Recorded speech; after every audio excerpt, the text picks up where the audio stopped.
My name is Brother Jacob, Yaikwab, from the tribe of Gad. I'm coming to bring this message forward to my people, the children of Israel, especially to the tribe of Gad. Hopefully the message I bring out will wake you up according to the Most High's plan. All praises to the Father. So I'm gonna read out of a couple books, and show you that what the Bible had prophesied, what will happen to the children of Israel, did happen to the children of Israel. So hopefully these couple of points will help wake you up and make you realize that we are the children of Israel. Okay?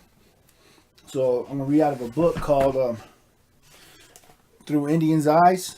Okay? Through Indians' Eyes. And I'm reading out of page 340. Okay? There we go, 340. Or like I said, I'm going to read this and I'm going to read out of the scriptures to bring you the information. I'm going to go straight to the point, and hopefully it'll inspire you to read the Bible, research, and come back to your true nationality as the children of Israel from the tribe of Gad. So let's go. Okay, it says, and if you were a 5-year-old girl from San Juan Pueblo, you will never forget the tears. Okay, my mother was just crying her heart out, wiping her eyes with her sleeves as she put her best shawl on me.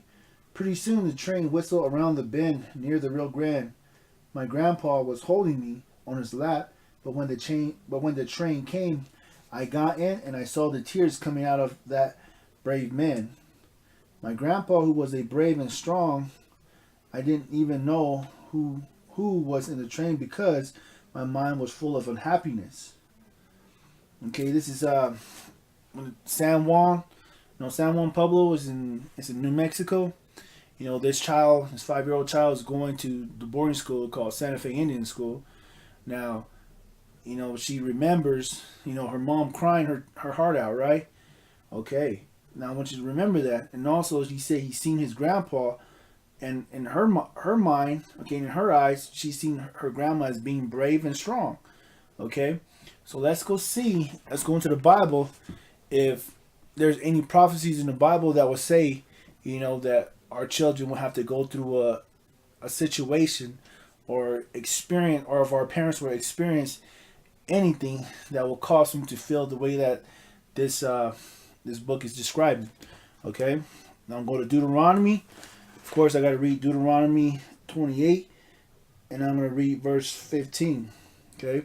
Now, when you read from verse 1 to 14, talks about the blessing that will come to the children of Israel. Okay, 15 to 68 talks about the curses, all right? Now, over here in verse 15, it says, but it shall come to pass, if thou wilt not hearken unto the voice of the Lord thy God, to observe, to do all his commandments and his statutes which I commanded this day, that all these curses shall come upon thee and overtake thee. Okay? Now, he said these curses will come upon us if we don't keep the law, statutes, and commandments, right? So let's go to verse. Okay, where is it at? Now I'm going to Deuteronomy 28 and verse 32. And it reads, thy son and thy daughter shall be given into another people, and thy eyes shall look and fail with longing for them all the day long, and there shall be no might in thy hand. Now, let's read that one more time, and I'm going to break it down for you. It says, thy sons and thy daughters, just like what it described here, this daughter from San Juan Pueblo going to boarding school, right, shall be given unto another people, given into the boarding schools. Of course, most of the people that ran the boarding schools were either nuns, right? A lot of the people in the Pueblos, going to what we call mission schools, were nuns, fathers, brothers, whatever, the friars or whatever. Okay, or either it could mean that we went to slavery also, because the children of Israel, we went to slavery. The Native Americans here, our children went into slavery, so it's the parents. Okay, it says, and thy eyes shall look and fail with longing for them all the day long. Now, how do you fail with longing for them all the day long? Now, this child described her as being 5 years old. And when they went to boarding school, they didn't go there just for one semester, 2 semester, or for the fall breaks, winter break, or any of that, they stayed at the boarding school. They stayed there for years. Sometimes they didn't even leave. Sometimes they didn't even make it back. Sometimes they tried to escape from the boarding school and got killed or got raped, got murdered. Okay? So now I want you to think about the condition of the parents and what they're in. Seeing their children being hauled off in trains, going to the boarding schools, and wondering how they're doing and keeping an eye out and trying to see if they're coming. Okay? 1 week passed, 2 weeks, 1 month, 1 year, still looking for them. But all of a sudden, after a few years, after 5 years, 6 years, their looking for them starts to fail. Like, oh, my child, where's my child? I hope he's okay. How come he don't write? Or how come they don't send him back?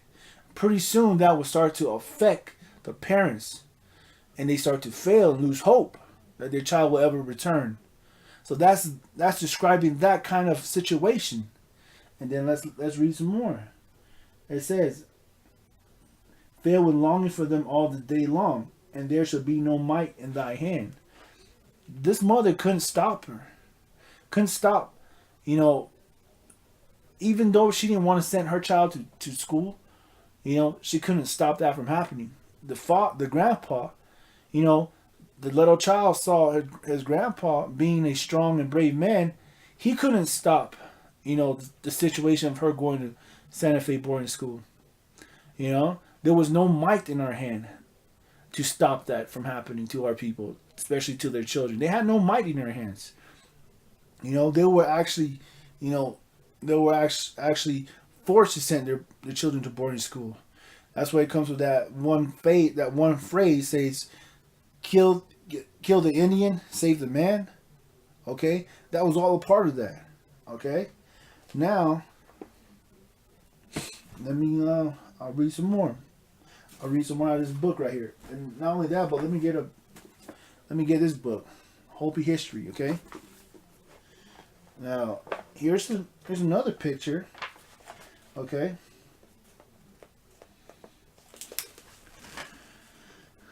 Now can you see that?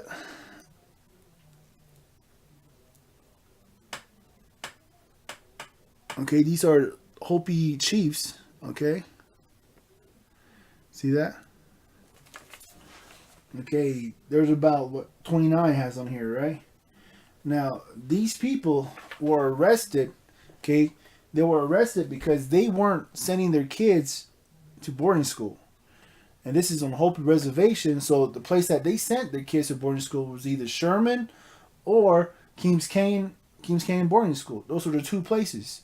Okay, and these people weren't sending their kids to boarding school because in the Hopi way of life, you had to be home, you have to be home when the sun comes up. You go out to the field, you come back, you help with the chores of the house, you take part in the traditional ceremonies. Okay, so it was an ongoing thing, and you couldn't break that if you were in the Hopi reservation, if you were in the Hopi village. Okay, you couldn't break that. Even with these other pueblos like San Juan Pueblo, you couldn't break that routine that they had for many generations. Okay, so but this was being broken, and that was part of the destruction. Okay, that was part of the curse. So going to school was a curse. Okay, we might not think that today because we feel that education helps complete us, but not according to what the Bible says. So let me go ahead and read another part. Okay, I want to get it from here. See that? It's actually it was actually Son Elk from Taos Pueblo, and this is what he's saying. Okay, it says, they told us that Indian ways were bad. They said we must get civilized. I remember that word. It means be like the white men. So this guy, Son Elk, he said civilized means to be like the white man. That was going on in his mind. That was his concept of civilization. Okay, now listen to what he says. I am willing to be like the white men, but I don't believe Indian ways were bad. Now that's how he thought. Okay, he said, well, okay, let me learn your ways, but I don't think my ways are bad. Okay, but now listen to what he says after this. But they kept teaching. Okay, the schools, they kept teaching the books told how bad the Indians had been to the whites. Now, anybody out there who knows history knows that's not true. But this is what was being taught in the schools to the native people. Okay, it says we all wear white men's clothes and ate white men's food and went to white men's church and spoke white men's talk. Okay, this is him talking. Okay, now remember what he said at first, when he says, but I don't believe Indians' ways were bad, right? Now listen to what he says after this, his closing statement. And so after a while, we also, okay, talking about the people that all went to school, he says, we also began to say Indians were bad. How did that happen, huh? In the very beginning, he says, yeah, I can learn your white man's ways, but I don't believe that Indians were bad. Okay, I know civilized means to be like a white man. Okay, now he's saying that after a while, we also began to say Indians were bad. We laughed at our own people and their blankets and cooking pots. Now this guy, okay, Son Elk from Taos Pueblo, he said when I first went to school, they kept on telling us that Indians were bad and how bad we were to white people. Okay, but he didn't want to change in the very beginning, but at the very end, what did he say? He said we start to believe what they have been telling us. Now, if you don't think that's a curse, that is a curse. That's how you get destroyed as a people, as a nation. Okay? That's how you get destroyed as a people and as a nation. And what does this say? Let me read it out of the Bible. Let's see if it actually pertains to our people. Now, Deuteronomy 28 and I'm going to start from verse 45. And moreover, all these curses shall come upon thee, and shall pursue thee, and overtake thee, till thou be destroyed. You see that? These curses shall come upon us and overtake us and pursue us until we be destroyed. There was no way for our people to get away from boarding school, or for what you call being civilized. The white man's term of being civilized. Okay, that was their way of thinking. Okay, not our way of thinking. And at the beginning, yes, he wanted to be who he was. He was holding on strong to that, but it got destroyed. But that thought, that concept of who he was or who he is, was destroyed through what? Through the curriculum of the white men. Now, if you don't think that's being destroyed, let me put it to you like this: today, our generation, or even like the generation before us, like my father's generation, many of them, served in the armies, right? They joined the military, okay? They fought for the United States. When they got back, many of them, and even today, our generations that go into the military, fight for the United States, many of them, okay, will uphold, okay, the concept of being an American. Now, we are not Americans, okay? Yeah, we could probably say, yeah, we have an American citizen, but that doesn't make me an American as a nationality. Because as a nation of people, we are the children of Israel. As a nation of people, we are who we are, okay?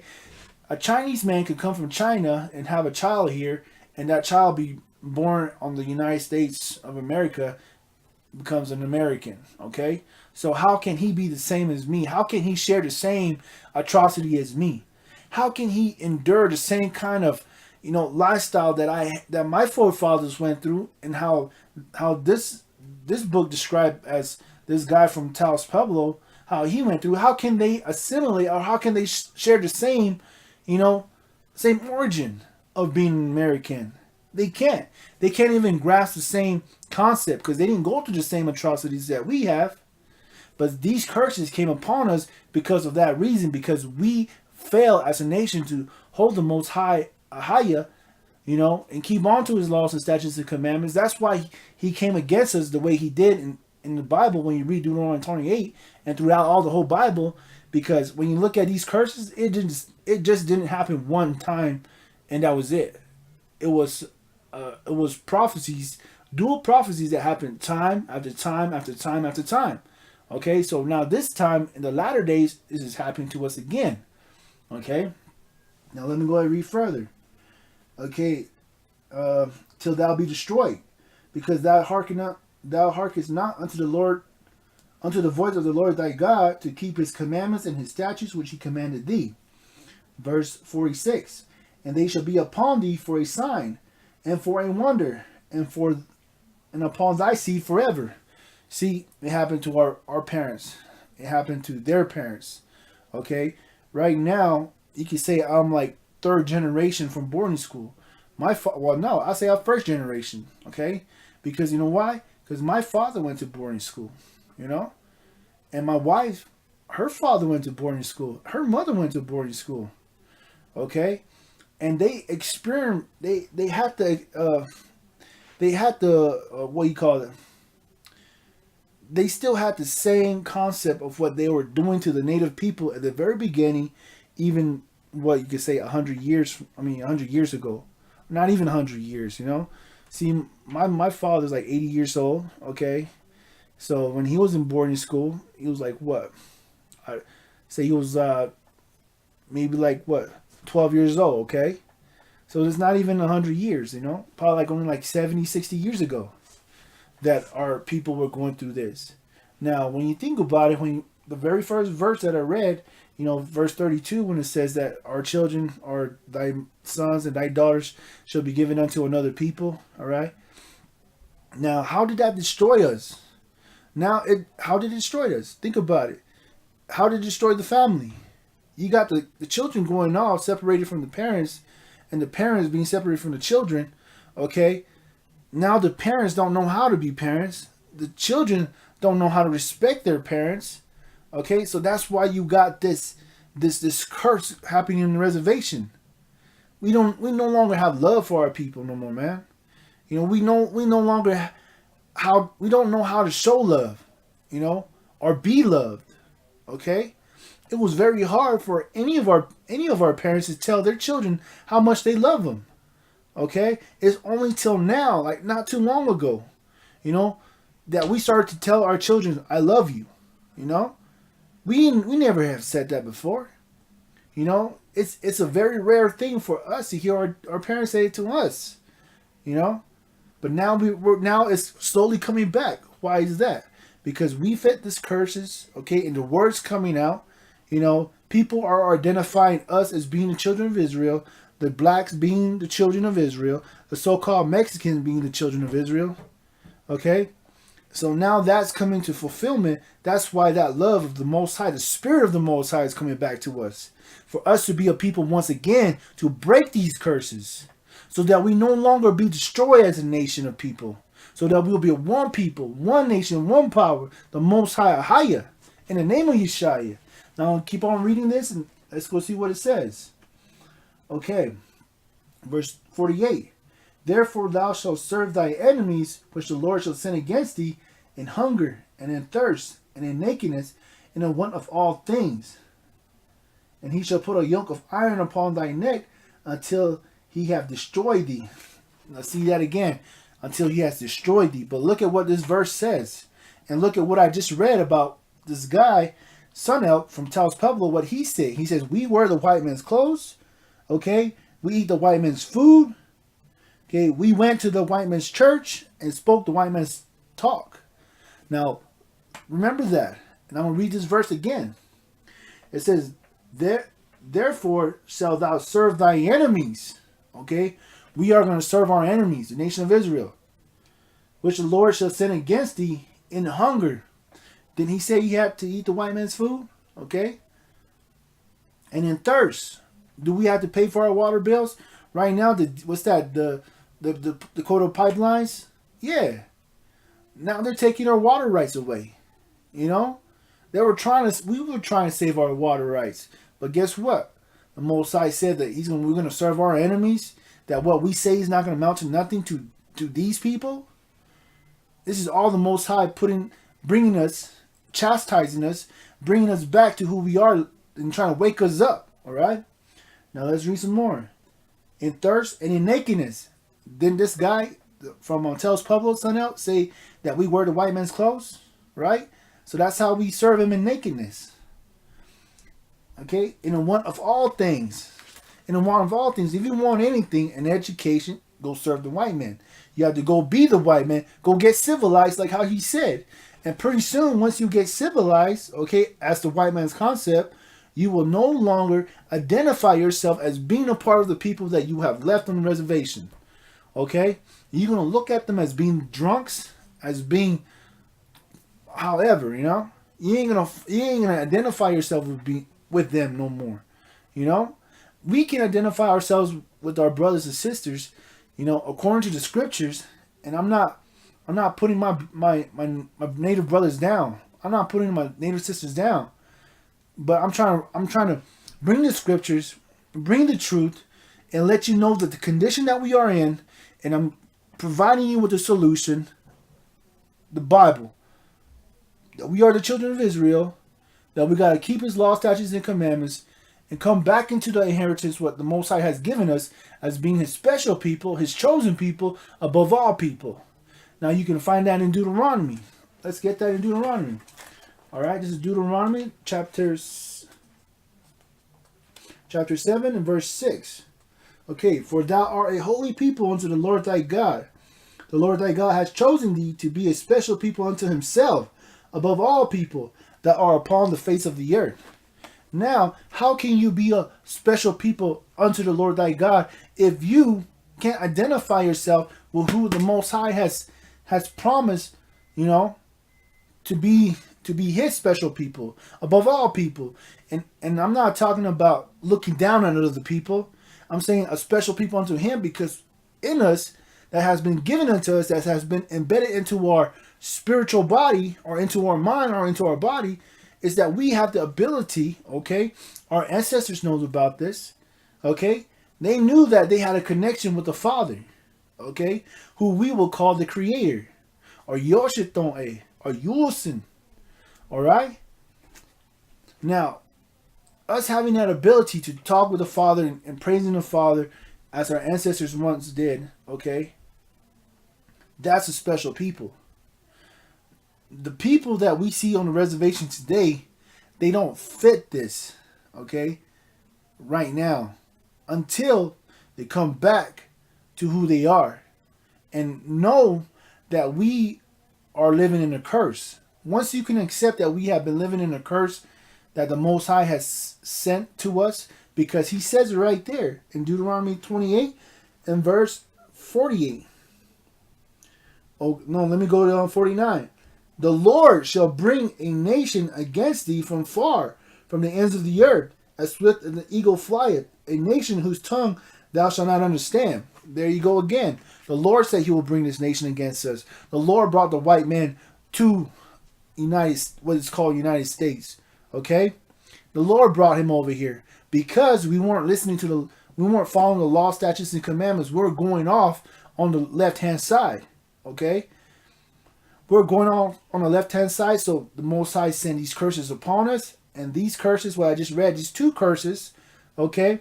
Now there's many curses, and I'm gonna try to go through all of them and say and see and have you see that we do fit these curses, okay? So just like he said, he sent a nation whose tongue we don't understand. Now, did he say that in here, that we speak the white man's talk, right? And and according to his mind, that's how he identified us as being civilized, is to be like the white man, no longer being what he refers to as being Indian. All right? So that's what happened to our people, okay? So, like I said, I just want to get straight to the point. I just brought out two curses from Deuteronomy 32, and I read from verse 64 to 46 and 48. I'm sorry. But that's what happened to our people, okay? Now, let me show you something else.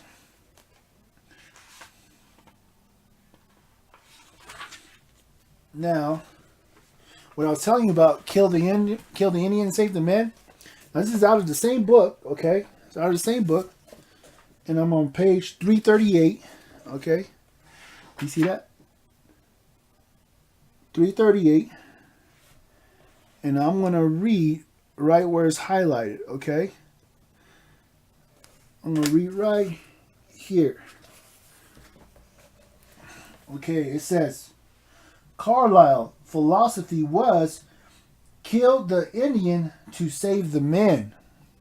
And that was their philosophy. That was the philosophy for the schools. Okay? Now, let me read something else.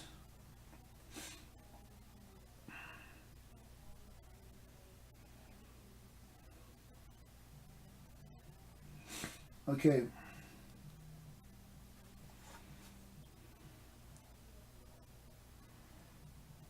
Let me get something else, man.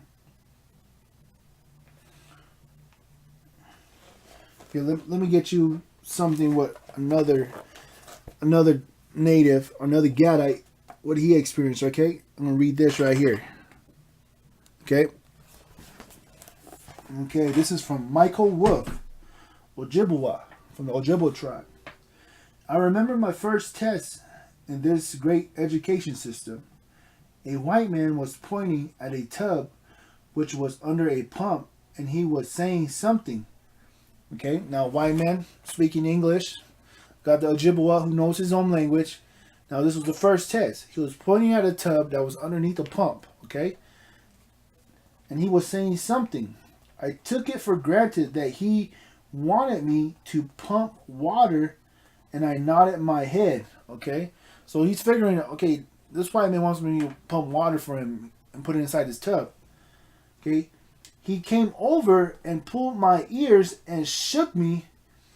I stood there stunned, with my ears burning, wondering what he wanted. Now, didn't the Bible say that he was going to send a nation against us from afar, as swift as the eagles flieth, whose tongue we cannot understand? Now, this is a simple thing, man. But I want you to think about this young child, okay? Who don't know English, who don't know what he did was wrong, who didn't even know, what am I supposed to do? But he's being punished for no apparent reason. Now think about what that would do to this young man in the long run. How it's going to destroy him as him being a man, He's going to learn how to fear the white man. Yeah, he might have hate for a moment, okay?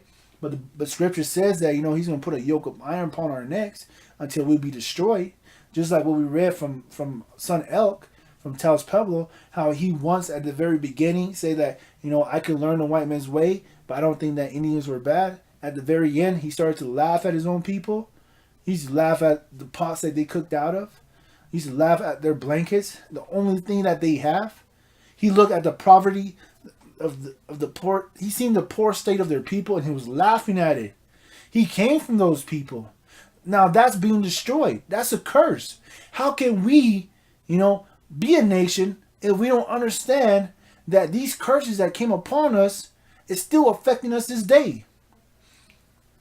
You heard the phrase "crab in a bucket," right? Okay, now I'll admit, okay, when I was young, I can't say I was the best, but I say I spoke my language much fluently. But now that I've been away from my people, okay, and I've been away from speaking the language, I can still understand it. I can understand my mom and all that stuff, and I can still speak, but it's broken, okay? It's not as fluent as it once was, okay? But I still have love for my people, all right? Now I'm going to read something before I close out, man. Now this is Deuteronomy 28. Okay, let me get this real quick, because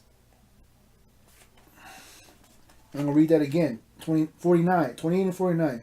The Lord shall bring a nation against thee from afar, from the end of the earth, as swift as an eagle flieth, a nation whose tongue thou shalt not understand. Okay? A nation of fair countenance, which shall not regard the person of the old, nor show favor to the young. That just describe what happened. Just because he was young and didn't understand English, he didn't show him no favor. See how these curses fit our people? These curses fit our people to the very T, okay? All right, so I'm praying that the Most High will actually wake you up and bring you to this truth and have you understand that we have to come back as who the Most High has prepared us to be His people, His special people. Okay? Now I'm gonna read one more thing. This is 28 and 65. And among these nations, okay. Now we're in America. There's many nations here, right? Okay. At first, he said he was gonna bring a nation from far, right?